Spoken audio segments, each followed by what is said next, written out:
શું ખેડૂત મિત્રો તમે ઘરે પૈસાનું ઝાડવું વાવવા માંગો છો?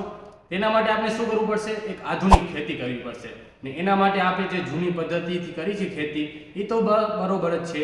આપણા દાદા પરદાદા જે કરતા એ તો આપણે કરવાના જ છીએ, પણ એમાં પણ આપણે નવું એડ કરવા જેવું છે. તો હવે હું તમને મશરૂમ વિશે જાણકારી આપીશ.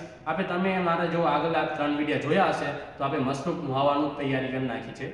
તો હવે જો ન જોયા આવ્યો તો આગળના 3 વિડીયો જોઈ આવ્યો, જેથી તમને ખબર પડે કે મશરૂમની ખેતી કેવી રીતે કરાય. તો હવે આપણા મશરૂમની બેગ તૈયાર થઈ ગઈ છે અને આપણે લેબમાં રાખી દીધી છે. તો તમને બતાવું કે આપણે મશરૂમ કેવી જગ્યાએ રાખા અને એની ટેમ્પરેચર કેવી રીતે મેન્ટેન કરાય. ચાલો જો ખેડૂત મિત્રો, આ છે આપણા મશરૂમની બેગ.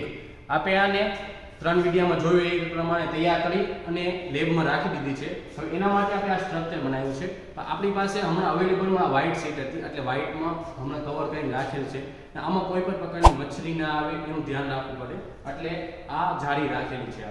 હવે જો આપણી બેગ છે આ, અને બેગમાં હવે આ જો ગ્રો થવા માંડી ગયા છે. આ પહેલા લગભગ શનિ રવિ આડા આવી ગયા હતા, એટલે એમાં ગ્રો દેખાય છે આપને. અને ધીમે ધીમે આ ગ્રો થશે, લગભગ 15 દિવસ લાગશે. એટલે 15 દિવસ આપણે રોજ ઓબ્ઝર્વેશન કરશું અને જોશું કેવી રીતે ગ્રો થાય છે, અને વચ્ચે કોઈ પણ પ્રકારની ડિઝીઝ ના આવે તેનું ધ્યાન રાખશું. હવે ખેડૂત મિત્રો, આ બેગ તો છે, તો આપણે મેન્ટેન કેવી રીતે કરવું? એના માટે આપણે ટેમ્પરેચર મીટર વાપરવું પડે. ટેમ્પરેચર મીટરમાં 2 વસ્તુ હોય છે, એક હ્યુમિડિટી માપે છે અને ટેમ્પરેચર માપે છે.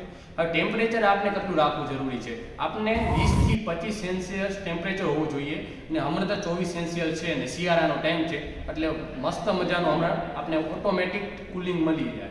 ને હ્યુમિડિટી આપણે કેવી રીતે મેન્ટેન કરવી તે પણ તમને બતાવું. ચાલો જો આપણે આગળ આધુનિક મશીન છે હમણાં હ્યુમિડિફાયર, જે આપણે લેબમાં મળી જાય. પણ જો આપણે સાદા આપણે ખેડૂત આપણી પાસે સમજી લો કોસ્ટમાં કરવું હોય તો આપણે કંતરની ગુણું લેવાની, અને કંતરની ગુણું આજુબાજુની દિવાલ આપણે જે રૂમમાં કરતા હોય એ દિવાલમાં રાખી દેવાની, દોરી બાંધી એના ઉપર કંતરની ગુણ રાખવાની, અને રોજ તેને સ્પ્રે કરવાનું પાણીનો, એટલે હ્યુમિડિટી રહેશે અને ઠંડક પણ રહેશે. તો આપણા કાને મશીન છે, તમને બતાવું. જેવી રીતે આને ફૂલ કરશું એટલે આ હ્યુમિડિટી ફાયર કરશે, એટલે એ કને ભેજ ફાયર કરશે ને પાછી ભેજ હશે ઠંડી, એટલે આપણા મશરૂમને મસ્ત કન્ડિશનર મળી જશે અને ગ્રો થવામાં બહુ મદદરૂપ થશે. અને આપણી આ 7 બેગો રાખેલી છે, એમાંથી આપણી 5 સ્ટ્રોની છે અને 2 આપણા મગફળીના ભૂસાની છે. તો હવે આપણે આને ઓબ્ઝર્વેશન કરશું ડેલી, અને તેનો ગ્રોથ આવશે એ તમને હું ડેલી બતાવીશ. તો સાથે રહેજો અને તમને પણ જાણવા મળશે. અને જો તમને મજા આવી હોય તો સબસ્ક્રાઇબ કરવાનું ભૂલતા નહીં. વધુ માહિતી જોઈતી હોય તો સાથે જ રહેજો આપણી જર્નીમાં. So guys, by.